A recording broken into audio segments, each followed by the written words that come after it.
하나님과 우리 인간 사이에 막힌 담을 허물어 주셨고, 그 죄로 인해서 신음하고 있던 모든 피조물들도 회복하셨던 십자가의 공로에 대해서, 또 그 죽으심에 대해서 살펴봤습니다. 특별히 우리가 그 시간에 살펴보면서요, 예수님, 즉 메시아를 기다렸고 누구보다 성경을 잘 알고 있었음에도 불구하고 오히려 예수님이 메시아 되심을 거부하고 예수님이 메시아이심도 몰라보고 예수님을 십자가에 못 박는 유대인들, 반대로 성경도 모르고 메시아도 몰랐을 때 예수님을 옆에서 지켜보던 오히려 이방인이었던 백부장은 운명하시는 예수님을 보면서 진실로 하나님의 아들이었다 고백하는 장면도 살펴봤습니다. 오늘은 겟세마네에서 죽으시는 예수님을 목격했던 또 다른 믿음의 사람들, 목격자들, 성경에 보면 여인들로 표현이 되는데요. 이 목격자들에 대한 이야기, 또 그리고 예수님의 시신을 수습해서 장사를 지냈던 아리마대 요셉에 대한 이야기, 두 가지 이야기를 살펴보려고 합니다. 먼저 40절 보십시오. 멀리서 바라보는 여자들도 있었는데, 겟세마네 달리신 예수님을 멀리서 여자들도 바라보고 있었다 이야기를 합니다. 그 중에서 그 여인들 이름을 밝혀주고 있습니다. 막달라 마리아, 작은 야고보와 요새의 어머니 마리아, 또 살로메, 세 명의 이름을 언급을 하고 있습니다. 41절에 가면은요, 또 어떤 사람들이 등장합니까? 하반절에 보면 이 외에 예수와 함께 예루살렘에 올라온 여자들도 많이 있었다, 그렇게 이야기합니다. 그럼 그날 겟세마네 동산에서 예수님의 죽음을 목격했던 사람이 오늘 마가는 여인들만 기록하고 있는데 과연 여자들밖에 없었을까? 좀 자막에 좀 계속 보게 될 건데요. 마태복음 27장 56절에 보면 이날 이 자리를 지켰던 사람들에 대해서 마태는 이렇게 이야기합니다. 막달라 마리아와 야고보와 요셉의 어머니 마리아와 세베대의 아들들의 어머니가 있었다. 누가는 23장 49절에서 그때 당시에 지켰던 사람들을 예수를 아는 자들과 갈릴리로부터 따라온 여자들이 있었다고 증언을 하고 있고, 요한은 요한복음 19장 25절과 26절에 보면 예수의 십자가 곁에는 첫 번째 그 어머니 마리아가 있었고, 이모가 있었고, 글로바의 아내 마리아, 막달라 마리아가 있었다. 그리고 26절에서는요, 사랑하시는 제자가 곁에 있었다. 예수님 사랑하시는 제자, 이런 표현을 쓰면 요한 사도를 생각하시면 됩니다. 요한이 있었다, 그렇게 이야기합니다. 종합해보면 누가 같은 경우는 예수를 아는 자들 이렇게 표현하는 걸 통해서 굳이 여성들과 여자들과 분리를 시키는 걸 보면 아마 남자들, 즉 예수님을 따랐던 제자들, 그러니까 12제자 이외에 예수님을 따랐던 사람들 중에 남자들도 이 겟세마네 동산에서 예수님의 죽음을 지켜본 것으로 보고 있습니다. 그러나 중요한 것은 사복음서 전체를 다 살펴보면 주요하게 또 강조하고 싶은 것은 이 예수님의 죽음을 여인들이 주로 지켜갔다는 사실입니다. 그리고 공통적으로 기록된 또 이름이 한 명 있죠. 누굽니까? 막달라 마리아. 아마도 다른 사람들에게는 이 이름이 좀 다르게 나타나는데 이 막달라 마리아만은 막달라 마리아 이렇게 이름을 적고 있는 걸 보면 예수님 곁에 있었던 사람들 중에 이 막달라 마리아는 이후에 초대교회에서도 꽤 중요한 역할을 했던 그런 인물이었을 것으로 성경학자들은 추측을 합니다. 예수님의 공생애 가운데서요, 이름을 우리가 반드시 기억해야 되는 주요한 사람들이 등장을 하는데 그 중에 당연히 우리가 예수님 그러면 제자 중에 베드로, 그리고 또 여인들 중에는 이 막달라 마리아를 잊을 수가 없을 겁니다. 이 막달라 마리아는 특별히 누가복음 8장 같은 데 보면요, 예수님께서 7 귀신 들렸다가 이 여인을 고쳐주신 사람으로 등장을 하고 있습니다. 첫 번째, 여인들이 있었는데 그 중에서 막달라 마리아가 있었고, 두 번째, 작은 야고보와 요새의 어머니 마리아를 이야기하고 있습니다. 그런데 마태복음에서는 이 사람을 야고보와 요셉의 어머니라고 이야기를 하고요. 추측컨대 학자들은 요한복음 19장에 나오는 글로바의 아내 마리아가 아마도 같은 사람이 아닐까, 즉 이 야고보와 요셉이 글로바의 아들이 아닐까 생각을 하고 있습니다. 목사님 그럼 마가복음에는 요셉이라고 되어 있고 마태복음에는 요셉이라고 되어 있는데요. 요셉의 헬라식 표현이 요새가 된다고 합니다. 그러니까 같은 인물인 것이죠. 특별히 작은 야고보는 누구냐? 우리가 일반적으로 알고 있는 야고보 사도는 세베대의 아들 야고보, 그리고 또 하나 사도행전에서 등장하는 야고보 사도가 있죠. 일찍 3장에서 죽은 야고보 말고 이 사도행전 주요한 결정을 내렸던 야고보는 제가 누구라고 했습니까? 예수님의 동생 야고보, 약타문의 주인공이라고 했고요. 그리고 오늘 등장하는 작은 야고보, 이 작은이라는 뜻이요. 굳이 이제 번역을 하자면 미크로스라고 해서 보다 작다, 혹은 보다 젊다, 혹은 보다 덜 알려졌다, 이런 여러 가지 의미로 해석이 된다고 합니다. 그래서 아마 뭐 작은이 저처럼 키가 작았는지 아니면 덜 알려졌는지 젊었는지는 모르겠지만 어쨌든 여러 야고보와 구분하기 위해서 성경은 그를 작은 야고보다 이렇게 이야기를 하고 있습니다. 세 번째 등장하는 여인의 이름이 뭡니까? 살로메라고 이야기를 합니다. 마태복음 27장에 근거해서 보면 이 사람은 아마 세베대의 아들들의 어머니였을 거라고 이야기하고, 요한복음에는 예수님의 어머니도 등장하고 이모가 나오죠. 아마도 이건 이제 학자들마다 조금씩 의견이 있습니다만 예수님의 이모가 아니었을까, 즉 예수님의 어머니 마리아와 이모 관계니까요. 이 살로메는 자매지간이 아니었을까, 그렇게 생각을 합니다. 여튼 뭐 이런 인물들이 있었다, 그렇게 이야기합니다. 사랑하는 여러분, 제가 오병이어 기적을 설명드릴 때 유대인들이 숫자를, 여기 모인 사람 숫자를 계수할 때 여성들과 아이들의 숫자를 계수를 한다 했습니까? 안 한다 했습니까? 안 합니다. 가부장적인 사회였기 때문에 이 모이면 남자들, 장정들만 계수를 하고 여자와 아이는 빼는 풍습이 있습니다. 그만큼 이 여인들을 그렇게 존중받지 못하는 시대였습니다. 더군다나요, 법정에서 율법의 증인으로서의 역할도 여성들은 제대로 하지 못하던 시대였습니다. 유대인들 그렇게 치부를 한 것이죠. 그런데 오늘 본문에 보면요, 예수님의 제자 중에 누가 등장하고 있습니까? 요한을 제외하고는 예수님의 제자들의 이름이 오늘 본문에 나오지를 않습니다. 마태복음에도 누가복음에도 요한복음에도 요한 이외에는 이름 안 등장합니다. 예수님을 아는 사람들이라고 하는 누가복음에 제자들이 있지 않겠습니까? 성경에서요, 여인들의 이름을 굳이 이렇게 언급하고 있는데 그보다 유명했던 제자들의 이름이 언급되지 않는 걸 보면 제자들은 이 자리에 없었다는 말입니다. 예수님을 3년 반 동안 공생에 내는 지근거리에서 따랐던 제자들은 오히려 이 자리에 없고, 지난 시간에 살펴본 대로 예수님의 죽음을 마지막까지 지키며 진실로 하나님의 아들이었다고 고백했던 것 오히려 이방인 백부장이었고, 또 그리고 예수님의 죽음을 끝까지 지켰던 주요한 증인들은 오늘 본문에 보시는 대로 여인들이었습니다. 기사하는 바가 참 많이 있습니다. 마가는 우리에게 그래서 도전을 하는 것 같습니다. 마가복음의 특징이기도 하지만 다른 복음서에서도 여인들만 지칭하고 있습니다. 무슨 이야기일까요? 사랑하는 여러분, 신앙은 우리가 믿은 연수 20년 믿었다, 30년 믿었다, 내가 집사다, 장로다, 권사다, 목사다, 그런 직분, 연한이나 직분으로 판단하는 것이 아니라 그가 예수를 실제로 따르고 있는가, 그렇지 않는가, 그것으로 판단한다, 그것을 이야기하는 것 같습니다. 예수님을 따르는 것 또한 큰 소리 친다고 해서, 아니면 내가 옛날에 이렇게 했다고 간증이 많다고 해서 예수님을 정말 따르는 게 아니라 오늘 본문이 있는 대로 올바른 신앙 고백에 합당한 올바른 삶이 따라가야 함을 오늘 이 마가는 우리에게 이야기를 해주는 것 같습니다. 세례를 받았고 오랫동안 신앙생활을 해왔고, 내가 목사이고 내가 몇십 년을 교회를 위해서 봉사했고, 그것이 나를 구원으로 인도하는 것이 아니라, 그것이 나를 천국으로 가는 보증수표를 주는 것이 아니라, 지금 이 순간 예수 그리스도 앞에 내가 어떤 신앙의 고백을 하며 그 고백에 합당한 삶을 살고 있는가, 그것이 중요하다고 마가는 우리에게 도전하게 있는 것 같습니다.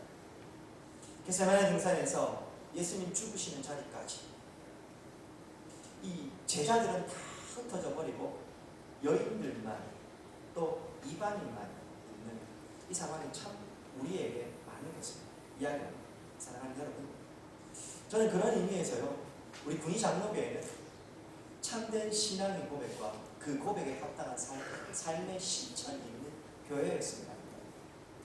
오늘날 한국교회가 세상 속에서 소금과 빛된 역할을 잃어버리는 것은 세상의 매스미디어가 교회에 대해서 뭐 적지 않은 사람들이 이야기하는 대로 요즘 이 정권을 요즘 어떤 사람들이 공산주의 그런 것과 전혀 상관이 없습니다.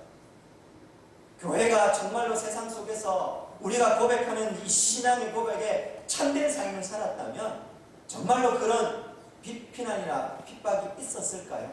사랑하는 여러분, 최소한요, 우리 처음 신앙을 생활을 했던 우리나라에 처음 기독교가 도래되고 나서 우리나라에 이 기독교가 박해받았던 시대들에 교회 다니고 있었던 예수 믿는 사람들이 삶이 비난받는 경우는 없었습니다.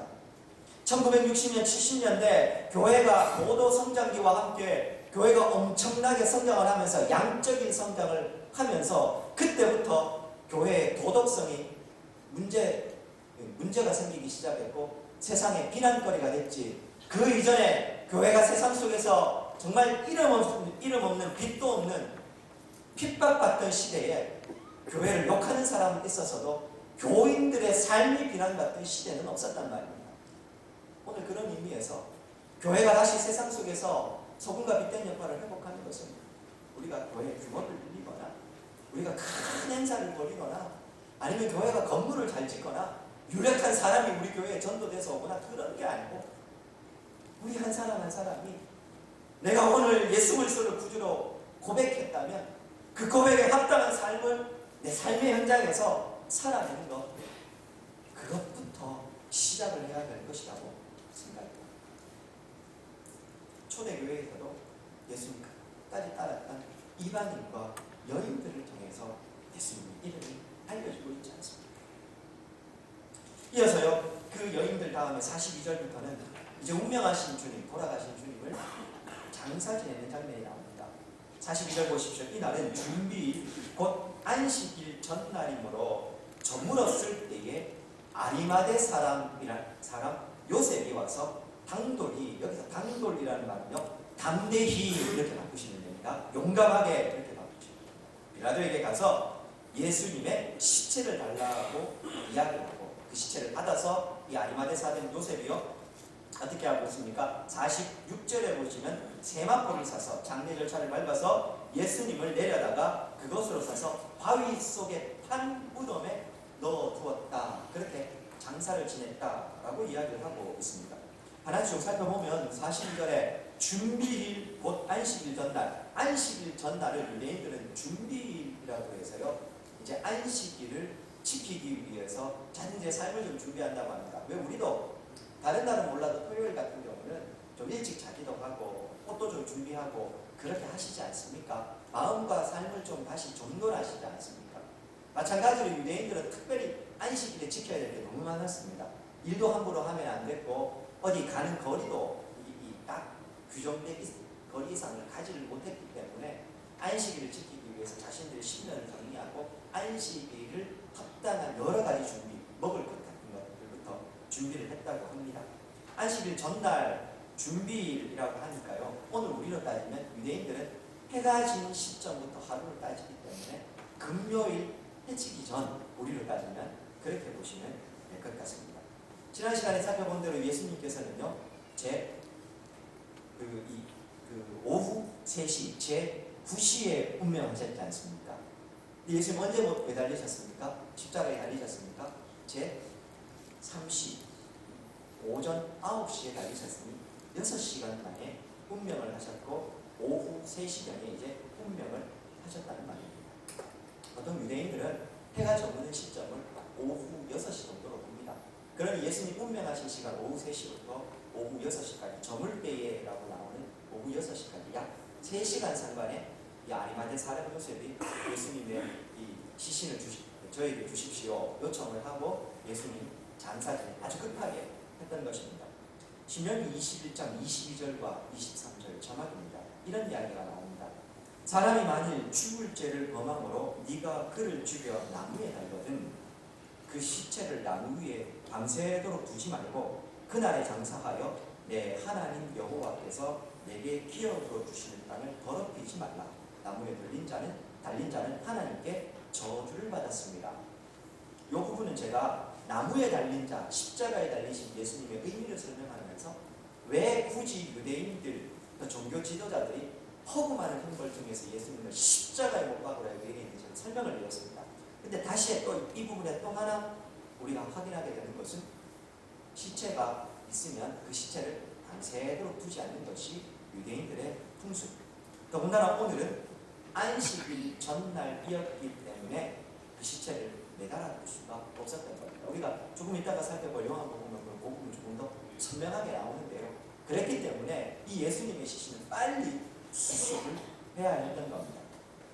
43절에 보시면 아리마대 사람 요셉이 나서서 예수님 시체를 달라고 담대하게 용감하게 빌라도에게 요청을 하고 있습니다. 그런데 이 사람에 대해서 성경은 43절에 어떻게 소개합니까? 이 사람은 존경받는 공회원, 하나님 나라를 기다리는 사람.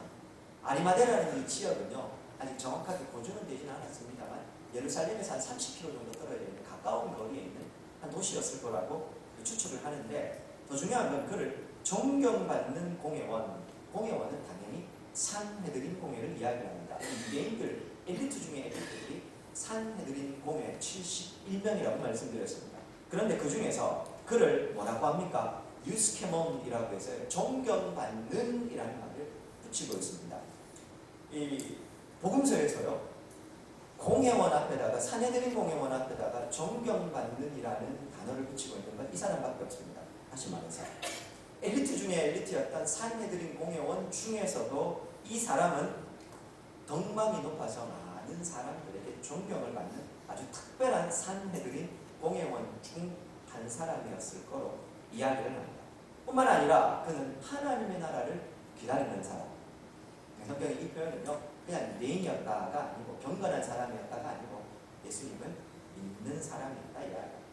확인해 주는 게 몇 가지가 더 있는데요. 자막입니다. 누가복음 23장 51절에 보시면 이 공회원으로서 선하고 의로운 요셉이라 하는 사람이 있는데 그들의 결의와 행사에 찬성하지 아니한 자라. 그는 유대의 동네 아리마대 사람, 하나님의 나라를 기다리는 자다라고 해서 이 사람은 산헤드린 공회원들이 예수님을 십자가에 못 박으려고 하는 이 결의에 찬성하지 않은 사람이라고 나오고 있습니다.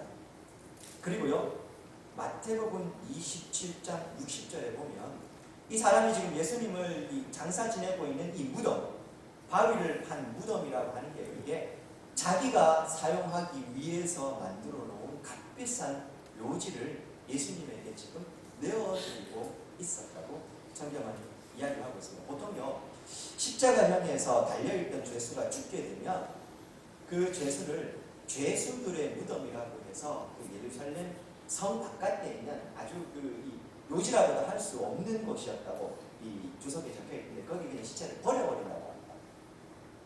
그러니 예수님이 세시 운명하셨으니 이 다음 날에 안식일이니 이 예수님의 시체를 오래 매달아둘 수가 없었으니 돌아가시고 나면 바로 시체를 거기다가 그냥 버려버릴 수가 있는 상황이에요. 그래서 이 아리마대 요셉은 가장 담대하게 이 요청을 하면서 예수님에게 시체를 요청하고 자기가 원래 사용하려고 했던 무덤에 예수님을 장사 지냅니다. 사진 한 장만 좀 띄워주시겠습니까? 그 바위를 판 무덤은 그러니까 도대체 어떤 형식일까? 저 보이시죠? 구멍. 저 구멍 저렇게 만듭니다. 다른 형태를 하나 보여드릴까요? 다음 사진입니다. 이런 형태. 그 옆에 돌이 하나 보이시죠? 저기다가 사람을 장사 지내고 막아두게 되는 형태. 바위를 파가지고 만들기도 하고요. 동굴을 사용하기도 하는데 바위를 판다는 말은 천연 동굴이 아니기 때문에 아주 값비싼 무덤이었다. 이런 표현으로 볼 수가 있습니다. 그런데요, 자막입니다. 요한복음 9장 22절에 보면 이 유대인들이 예수님과 관련해서 이런 결의를 하나 합니다. 그 부모가 이렇게 말하는 것은 이미 유대인들이 누구든지 예수를 그리스도로 시인한다는 출교하기로 결의하였으므로 그들을 무서워했다. 이렇게 이야기합니다. 즉 예수님을 믿는다고 고백하는 사람들, 그런 사람들은 누구든지 유대교에서 출교시켜버리도록 예수님의 사역 초기에 이미 유대인들이 결정을 하는, 이 결정 누가 했겠습니까? 산헤드린 공회에서 했겠죠. 그런 결의를 한 상황. 출교된다는 말은요, 오늘 우리가 생각하는 대로 교회 안 가면 되고 딴 교회 가면 되지, 그런 상황이 아닙니다. 유대는 종교가 정치, 경제, 사회, 문화 모든 영역을 다 지배하고 있는 사회라고 했습니다. 종교에 의해서 모든 게 다 결정되고, 그래서 종교의 최고 의결 기구였던 산헤드린 공회가 단순히 종교적인 결정뿐만 아니라 정치적인, 법률적인 판단까지 다 내릴 수 있었습니다. 그런데 지금 산헤드린 공회에서 결의를 내린 것을 공회원 중에 한 명이었던 요셉이 그걸 반대를 하고 있고, 더 중요한 건 예수님의 시신을 달라고 합니다. 빌라도에 가서 담대히 달라고 하고 그 시신을 자기의 무덤에다가 예수님을 모시고 있었던 겁니다. 이건요, 자기 목숨을 내놓고 하는 겁니다. 자기의 기존에 가지고 있었던 기득권 다 포기해야 된다는 이야기고, 이것 하나 때문에 자기가 그동안 쌓아온 삶 모든 것을 다 내려놓아야 된다, 그런 것을 의미합니다. 참 놀랍다 싶으시죠? 근데요, 사랑하는 여러분, 예수님 믿으면, 제가 이 말씀을 할까 말까 여기다 관료를 전했는데요, 예수님 믿으면 원래 이렇게 삶이 변해야 그게 정상입니다. 예수 그리스도의 십자가의 공로를 제대로 경험한 사람이라면 원래 내가 이전에 가졌던 거 다 내려놓고 포기하고 주님만 따라가는 게 정상입니다. 바울도 그래서 자기가 가진 모든 것을 다 훼손물로 여긴다 했습니다. 제가요, 이전에도 한번 말씀을 드렸는데, 제가 이 청년들 사역할 당시에 청년들 데리고 함께 가서 단기 선교를 하다 보면요, 특별히 공산권 국가에 가서 사역을 하다 보면요, 그 엘리트 중에 엘리트, 한 마을이 아니고 한 성에서 1, 2등 하는 친구들이요, 그 대학에 그 집안 전체가 다 그 10명, 10몇 명이 되는 가족들 전부가 다, 가족들, 누나들이 다 자기 공부를 포기하고 이 공부 잘하는 동생 하나를 학교를 보내는 겁니다. 북경이나 시안 도시로. 그럼 이 한 친구가요, 공부를 합니다. 이 친구의 유일한 목적은 뭘까요? 자기가 성공해서 가족을 부양하는 겁니다. 그런데요, 놀랍게도 캠퍼스 가서, 이 대학교를 가서 겨우 2주 남짓한 시간 동안 이 친구들과 교제를 나누다가요, 예수 그리스도의 복음을 전하고 나면 이 친구들이요, 예수님 믿겠다고 이야기합니다. 제가 이전에도 말씀드린 것 같은데, 중국이라는 사회에서 예수 그리스도를 구주로 믿겠다 영접하고 그것을 고백하는 이 친구들이, 이게 무슨 의미냐면 공산당원이 되지 않겠다는 걸 의미하는 것이고, 공산당원이 되지 않겠다는 말은 앞으로 내가 출세할 것을 포기하겠다는 겁니다. 그런데 그걸 포기합니다. 더 놀라운 건요, 그런 친구들 중에요, 일부 몇몇 친구들은요, 자기가 이 캠퍼스에 간사로 헌신을 내서 이 친구들 복음 전하는 이 일을 하겠다는 겁니다. 오죽했으면요, 제가 놀라가지고요, 제가 만났던 친구 중에 한 명에게 예수 믿겠다고 하니까 그 자리에서, 제가 뭐 그 전에 예수를 믿는다고 이렇게 복음을 전한 적도 없습니다. 떠나기 하루 전에요, 내가 이제 오늘 내일이면 떠나게 되니까 내가 그동안 너와 쌓은 이 우정 때문에 너에게 꼭 필요한 거, 내가 내 인생에 제일 중요한 거 한 가지를 소개해주고 싶다. 그러면서 그 중국어로 된 사형리를 전해주니까요, 그걸 혼자서 천천히 읽어보고 나서요, 거기 보면 예수 믿겠습니까? 이렇게 결단하는 시간이 있거든요. 그렇게 하겠대요. 너무 놀래가지고요, 이게 무슨 일인지 아냐고 제가 다시 물었습니다. 안 돼요. 하겠대요. 사랑하는 여러분, 예수를 구주로 영접하면 그런 변화가 있어요. 예수를 구주로 믿고 있음에도 불구하고 여전히 내 삶의 욕심 버리지 못하고 있고, 내 자아 내려놓지 못하고 있으면 다시 십자가 앞으로 나아가야 합니다. 오늘 이 아리마대의 요셉이요, 고백하는 것을 보십시오. 그는 내가 입술로만 예수님 믿는다 이렇게 고백하는 게 아니라, 그는 자신의 삶을 통해서 예수 그리스도를 구주로 고백하고 있는 겁니다. 다 내려드리고 지금 오늘 이렇게 고백하고 있는 것입니다. 저렇게요, 주님 앞에 실제로 삶으로 달려와야 하는 겁니다. 그게 정상적인 겁니다. 사랑하는 여러분, 아리마대 사람 요셉이요, 오늘 본문에는 나오지 않지만 제가 성경에 이 사람이 포기한 것들에 대해서 왜 안 나왔겠습니까? 사도행전에도 그렇고 복음서에는요, 항상 성경은 이야기합니다. 예수 믿는 것 때문에 자기가 가진 재산, 권력 다 내려놓고 그거 다 버리게 되고 목숨 잃는 것이 무엇 그래 대단한 일인가? 그렇기 때문에 사도행전에서도 순교하는 사람들에 대해서 그렇게 대단하게 적지 않습니다. 그냥 죽었다 한 줄 적고 하는 것. 오늘 이 아리마대 사람 요셉을 보면서요, 과연 어떤 삶의 모습인지 좀 돌아봤으면 합니다. 마가복음 10장 25절에 보면 이런 구절이 있습니다. 낙타가 바늘길로 나아가는 것이 부자가 하나님 나라에 들어가는 것보다 쉬우니라. 가진 게 많은 사람, 포기할 것도 많고 그래서요 결단하는 것도 쉽지 않을 겁니다. 아리마대 사람 요셉은 유대 사회의 엘리트 중에 엘리트였습니다. 그가 우리보다 나보다 내려놓을 게 없어서 쉽게 예수님 따른다고 이야기했을까 봐요. 그런데 그는 그렇게 하지 않습니다. 그런 의미에서요, 나는 과연 예수님을 믿고 따른다고 하는데 내 삶에 어떤 이런 실천적인 고백이 있는지 좀 물어보고 싶습니다. 대구에 사역을 하는 동안에요, 매년 부활절 연합예배 갔습니다. 보통 그 부활절 연합예배를 가면 행사를 마치고 나서 헌금하는 시간이 있습니다. 저는 현금을 잘 들고 다니지 않거든요. 카드로 웬만하면 다 계산을 하고 현금은 비상금만 들고 다닙니다. 보통은 이제 뭐 현금을 5만 원권 한 장 정도 그렇게 넣어두고 다니는데요. 보통 부활절 연합 예배 가면 헌금을 미리 준비를 하는데 그날따라 이제 오전에도 헌금을 했으니까 많이 필요는 없고 한 10,000원 뭐 이 정도 준비해 갑니다만 어쨌든 헌금을 준비해 가는데 그날 헌금을 잊어버린 겁니다. 급하게 성도님들 챙겨서 간다고 갔는데 헌금하는 시간이 됐습니다. 좀 참 부끄러운 고백이긴 한데요. 순간적으로 제가 이 헌금을 해야 되나 말아야 되나, 비상금은 있거든요. 고민을 많이 한 겁니다. 아니 나 오전에 하고 왔는데, 그리고 지금 헌금하면 이 연합회에서 이 헌금을 어떻게 사용할지도 모르는데 이걸 해야 되나 말아야 되나 혼자 고민을 하는 겁니다. 물론 했습니다만 그 짧은 순간에요, 수많은 자기 합리화와 이 헌금이 올바로 쓰여지는지 이 회계가 그것도 안 됐는데 내가 이걸 해야 되나 말아야 되나 이 고민을 하고 있는 겁니다. 제가요 이래봬도 신대원 다니는 순간에요, 선교사님들이 오셔서 설교하고 나면요 거기에 감동받으면 제 일주일치 10권까지요 몽땅 다 털어서 헌금하는 사람이었습니다. 누구보다 헌금 열심히 했습니다. 그런데요 어느 순간인가 교역자가 되고 하면 사실은 그러면 다 열심히 헌신하고 그런 부분 아깝지 않게 생각해야 되는데 그 짧은 순간 동안에요 이 고민을 하는 제 모습을 보고요, 제가 그날 돌아와서 아직도 생각납니다. 얼마나 하나님 앞에 송구스러웠는지 모릅니다. 그거는 제 겁니까? 제가 그 비상금이라고 이렇게 가지고 있는 거 그건 제 겁니까? 아니지 않습니까?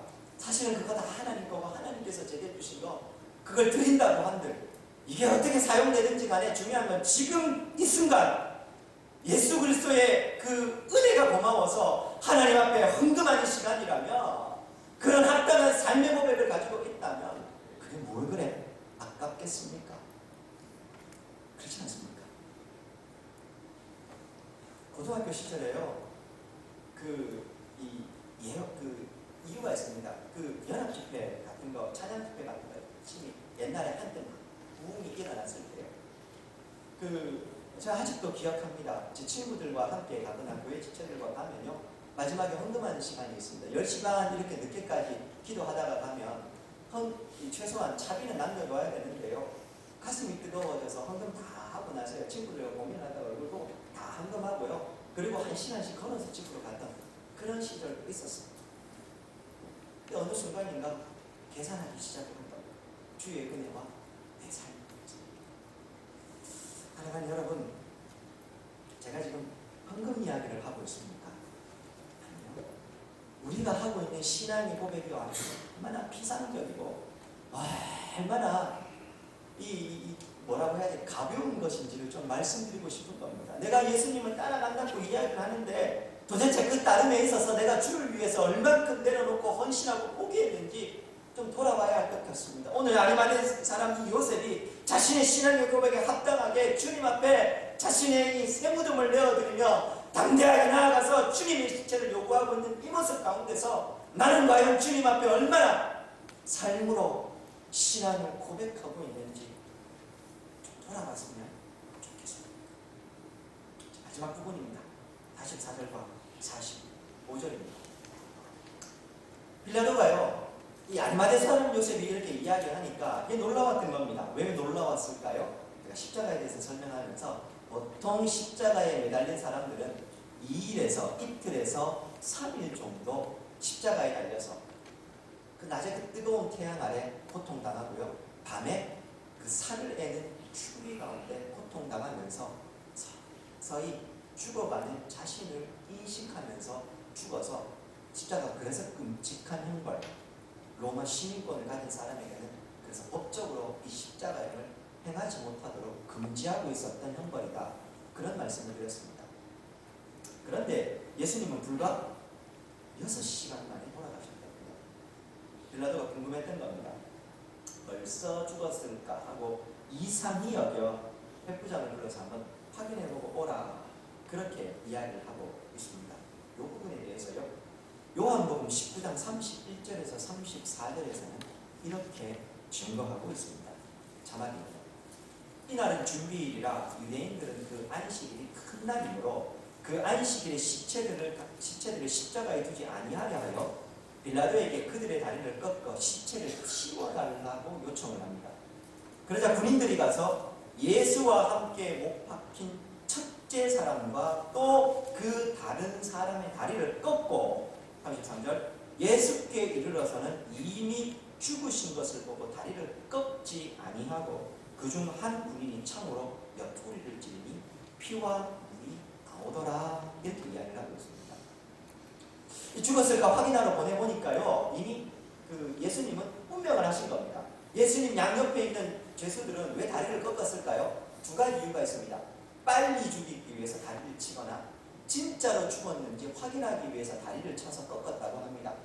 살아있다면 이 죽었는지 살았는지 구분하기 위해서 다리를 때려보면 살아있다면 아야 할 거 아닙니까? 살아있다면 빨리 죽이려고 다리를 때려가지고 꺾어버리면 그것도 먼저 빨리 죽을 거 아닙니까?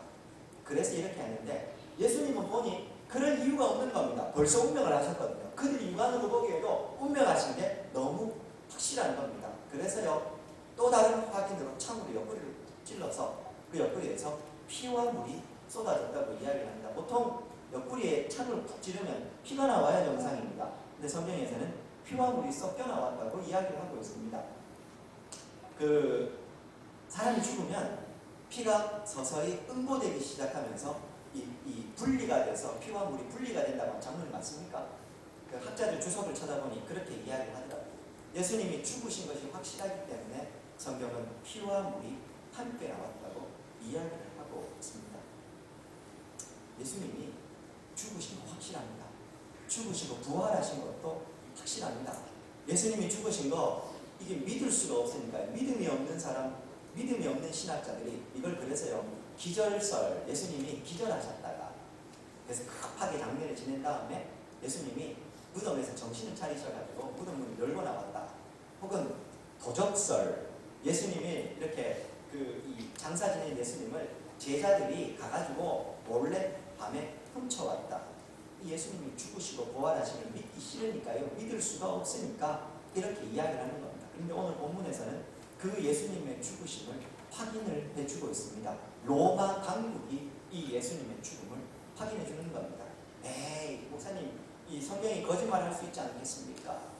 예수님 기절설, 도적설, 예수님 부활에 대해, 죽으심과 부활에 대해서 의심하는 내용이 나오게 된 게 1세기 후반부터 문헌이 등장하고 그 이전에는 없습니다. 무슨 말이냐 하면 예수님이 돌아가신 그 순간부터요, 증인들이 시퍼렇게 살아있는 순간에는 아무도 예수님의 죽으심과 부활에 대해서 반박할 수가 없어서 다만 이 종교를, 예수님 믿는 이 기독교를 핍박만 할 뿐 부활에 대해서는 아무도 여기에서는 가타부타 이야기를 못했다고 이야기를 합니다. 당시에 기득권은 로마 당국과 유대 산헤드린 공회원들이었습니다. 이들이 조작하려면 충분히 조작할 수 있었는데도 불구하고 그 내용, 그런 문헌이나 그런 것들이 증거자료가 남아있지 않습니다. 이유가 뭘까요? 너무 많은 증인들이 있었기 때문에, 너무나 명명백백하게 밝혀져 있는 사실이기 때문에 여기에 대해서는 더 이상 말할 수가 없었다고요. 그러다가 시퍼렇게 살아있었던 증인들이 죽어가기 시작하자 그때부터 이것에 대해서 기절하셨다. 거짓말들을 치어내기 시작해서 예수님이 확실하게 돌아가셨습니다. 그걸 오늘 본문에서도 확인해 두고 있는 겁니다. 시편 34편 20절에 보시면요, 그의 모든 뼈를 보호하시며 그 중에서 하나도 꺾이지 아니하였다. 우리가 예수님의 공생에 계속 살펴보고 이 십자가를 향해서 걸어가신 예수님의 모습을 특별히 살펴보면서 제가 계속 확인해 드리는 건 뭡니까? 구약에 예언되어 있었던 메시아의 길, 그 메시아에 대해서 구약이 예언했던 것을 예수님은 하나부터 열까지 다 스스로 그것을 지키고 성취하면서 이 길을 걸어가십니다. 시편에서 그 메시아의 뼈, 이 뼈를 하나님께서 지키셔서 그게 꺾이지 않았을 거라는 이 예언조차 예수님 돌아가시면서 성취하고 돌아가시는 겁니다. 자, 여러분, 그런 의미에서요, 이 예수님 마지막까지 하나님의 말씀을 철저하게 순종하여 말씀을 그 삶으로 다 성취하며 걸어가셨다. 이것이 바로 십자가의 길입니다. 제가 처음 와서 제자도에 대한 이야기를 했었습니다. 기억나시는지 모르겠습니다. 2017년도 5월, 6월경 제자도에 대한 이야기를 제가 계속해서 했었습니다. 그 핵심이 뭐였습니까? 누구든지 나를 따라오려거든 자기를 부인하고 자기 십자가 지고 간다. 십자가는 누구나 다 아는 가장 끔찍한 형트. 다시 말해 예수님을 따라가는 제자들은 예수님을 따라가는 성도라 하면 기꺼이 나도 주와 함께 죽으러 이 십자가의 길을 걸어가야 하는 것이다. 그 말씀을 드렸습니다. 예수님 십자가의 길을 걸어가시면서 하나님의 말씀 하나하나 철저하게 순종하시면서 그것을 성취하면서 걸어가셨습니다. 예수님의 제자를 자처하시고 성도를 자처하시며 그 십자가의 보혈의 공로로 내가 구원받았음을 알고 있고 나도 그 십자가의 길 걸어간다고 이야기하는 저와 우리 성도님들 주님의 말씀을 이렇게 철저하게 순종하며 믿음으로 고백하며 살아가고 계십니다. 우리가요, 십자가를 바라보면서 아무리 많이 울고 애통해 하더라도 만약 내 삶 가운데 하나님의 말씀을 제대로 순종하는 삶이 없다면, 그런 삶의 고백이 없다면, 십자가 영화를 보면서 아무리 많이 울고 애통해 하더라도 아무리 많이 십자가 이야기해도 그건 그냥 통상적으로 얘기하는 종교적인 우리의 진술밖에 될 수 없었을 겁니다. 라고 소망합니다. 예수님처럼 우리도 그렇게 철저하게 순종으로 믿음으로 이 십자가를 따라가는 우리 성도님 되기를 소망합니다. 말씀을 맺겠습니다. 예수님 십자가의 죽으심에 대해서 계속 설교를 하고 있습니다. 고민이 하나 생겼습니다. 이 3월 6일부터 사순절이 시작이 됐고요. 올해 부활절은 4월 중순경입니다. 그렇죠? 그런데요, 마가복음을 보신 분은 알겠지만 이 설교 해야 되는 분량이 그리 많이 남지가 않았습니다. 그럼 이제 계획을 좀 짜보면요, 3월 중순 한 4월 초까지 예수님이 죽으시고 부활하시고 예수님께서 이제 그 부활하신 다음에 사명을 주시고 승천하시니까 설교가 다 끝나거든요. 그리고 나면 다시 몇 주 있다가 또 고난주간 특별새벽 기도회 해야 되면서 예수님 죽으심에 대해서 또 얘기해야 되고 부활절에 예수님 살아나신 이야기 또 해야 되는 겁니다. 고민이 된 겁니다. 한번 다 하고 나서 몇 주 있다가 또 이야기를 또 해야 되는 상황이 온 겁니다. 근데 그렇다고 해서요, 마가복음 이외에 요한복음이나 누가복음이나 다른 복음서에 십자가 죽으심에 대한 또 다른 사건 몇 가지를 또 끼워넣어서 할까? 그래서 사실은 원래 이번 주는요, 가상칠언에 대한 이야기를 좀 하려고 했었는데요, 또 그 고민을 하다 보니까요, 아시는지 모르겠지만 제가 주일날 찬양은 가급적이면 좀 빠르고 힘찬 찬양을 하려고 합니다. 은혜로운 찬양 부르면 되지만 또 같이 잘못하면 특별히 막 기타가 나오고 이래서 천천히 부르는 찬양을 하다 보면 마음도 처지고 그러다 보면 막 피곤하고 그래서 잠도 오고 그럴 것 같아서 할 수 있으면 찬양 좀 힘찬 찬양 힘차게 하려고 노력을 하고 또 그런 마찬가지 의미에 이 십자가에 대한 이야기 계속해서 매주 와서 성도님들한테 죽어야 된다, 죽으십시오, 죽읍시다 이런 이야기를 하고요. 계속 이런 이야기를 하는 게 이게 스스로에도 부담이 된 겁니다. 그래서 고민이 돼서 며칠 전부터는요, 이걸 어떻게 해야 되나 어떻게 해야 되나. 새해가 시작되면서부터 계속 십자가 얘기했습니다. 오늘 다시요, 이 말씀을 준비하다가 스스로 다시 하나 다짐을 하게 됩니다. 사랑하는 여러분, 우리가 우리 십자가에 대해서 말하고 찬양을 해도 우리의 삶 가운데 이 아리마대 요셉처럼 삶으로 이 십자가를 고백하는 게 없다면 그건 우리의 신앙과 것이 될 것이고, 그렇다면 목사님 나는 나 스스로에게도 그렇고 성도들에게도 그렇고 이 십자가의 삶을 실제로 삶으로 실천할 때까지 이야기하는 거, 이거 절대로 부끄러운 거 아니고 절대로 잘못하는 거 아니겠구나, 그런 생각했습니다.